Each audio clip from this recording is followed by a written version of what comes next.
აღმაშენებლის ძეგლის გადატანა ურთიერთობა პრეზიდენტთან, ყოფილ პრემიერ-მინისტრთან, იდენტურ სქესიანთა ქორწინებამ და ოჯახის ცნების კონსტიტუციაში ჩაწერა. ეს არის მოკლედ ის თემები, რომლებზეც პრემიერ-მინისტრმა ასავალ-დასავალთან ინტერვიუში ისაუბრა.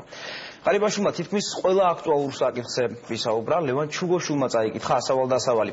ლევან, ძეგლის გადატანის თემით დავიწყოთ, ამჯერად საწავად ცხენზე ამხედრებული დავით აღმაშენებლის მონუმენტი. საწაიღებენ ამჯერად ძეგლს, ეს პრემიერს არ დაუკონკრეტებია, თუმცა სავარაუდოდ ის ისევ ვარდების მოედანზე სასტუმრო რედისონთან დაბრუნდება. სწორედ ამ ინტერვიუში გააჩღერა პრემიერ-მინისტრმა ინიციატივა იმის შესახებ, რომ დავით აღმაშენებლის ძეგლი უნდა აიღონ და დედაქალაქის ცენტრში დააბრუნონ. მთავრობის მეთაური ამბობს, რომ ამ კუთხით ფართო დისკუსია უნდა დაიწყოს და მერიამ საკრებულოსთან ერთად უნდა იმუშაოს აქტიურად იმისათვის, რომ ეს ძეგლი ცენტრში დაბრუნდეს. მთავრობის მეთაურის ამ ინიციატივაზე უკვე გაკეთდა განცხადება მერიაში, სადაც ამბობენ, რომ ეს წინადადება სავარაუდოდ რეალობად იქცევა.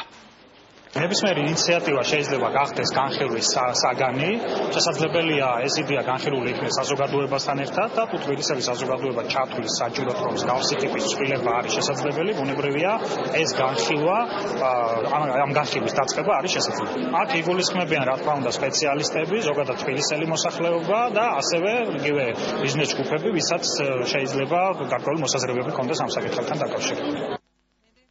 საკმაოდ ხმაურიანი აღმოჩნდა პრემიერის პოზიცია LGBT ქორწინებაზე. მთავრობის მეთაურმა განმარტა, თუ რას ნიშნავს მისთვის ქართველობა და ამ კონტექსტში მან ოჯახის ცნების კონსტიტუციაში ჩაწერაზეც ისაუბრა. ციტატა პრემიერის განცხადებიდან: ქართველობა ჩემთვის არის დიდი სიმდიდრე და პასუხისმგებლობა ჩვენი დიდი წინაპრების წინაშე. ყველაფერს გავაკეთებ, რომ კონსტიტუციაში გაკეთდეს ჩანაწერი, რომ ქორწინება არის ქალისა და მამაკაცის ერთობა. პრემიერის ამ განცხადებას უკვე მოყვა მწვავე შეფასებები არასამთავრობო სექტორის მხრიდან. მათი განცხადებით, პრემიერის ეს პოზიცია ანტიდისკრიმინაციულ კანონთან წინააღმდეგობაში მოდის და უმცირესობებს განსაკუთრებით მძიმე მდგომარეობაში აყენებს.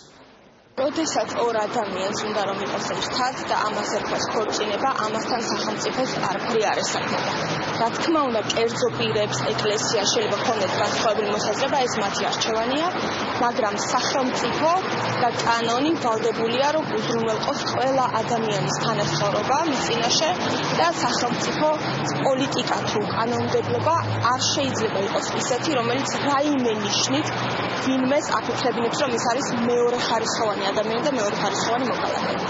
აქედან გამომდინარე კონსტიტუციაში, რომელიც უკვე აღიარებს ადამიანთა თანასწორობას, ვერ გაკეთდება ვერანაირი ჩანაწერი, რომელიც შეზღუდავს ადამიანის ფუნდამენტურ უფლებას თანასწორობაზე და ქორწინებაზე.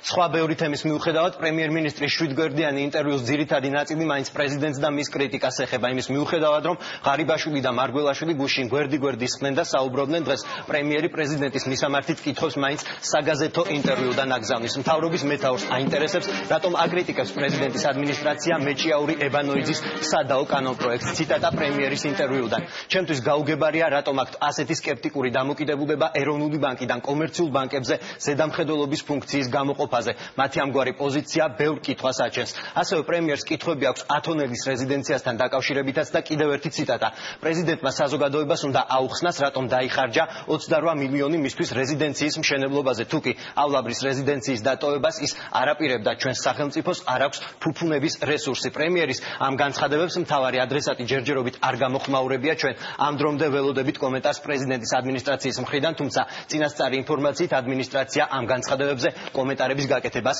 საერთოდ არ აპირებს. მადლობა ლევან ჩუგოშვილი გაეცნო ასავალ-დასავალთან პრემიერ-მინისტრის ინტერვიუს. ირაკლი ღარიბაშვილი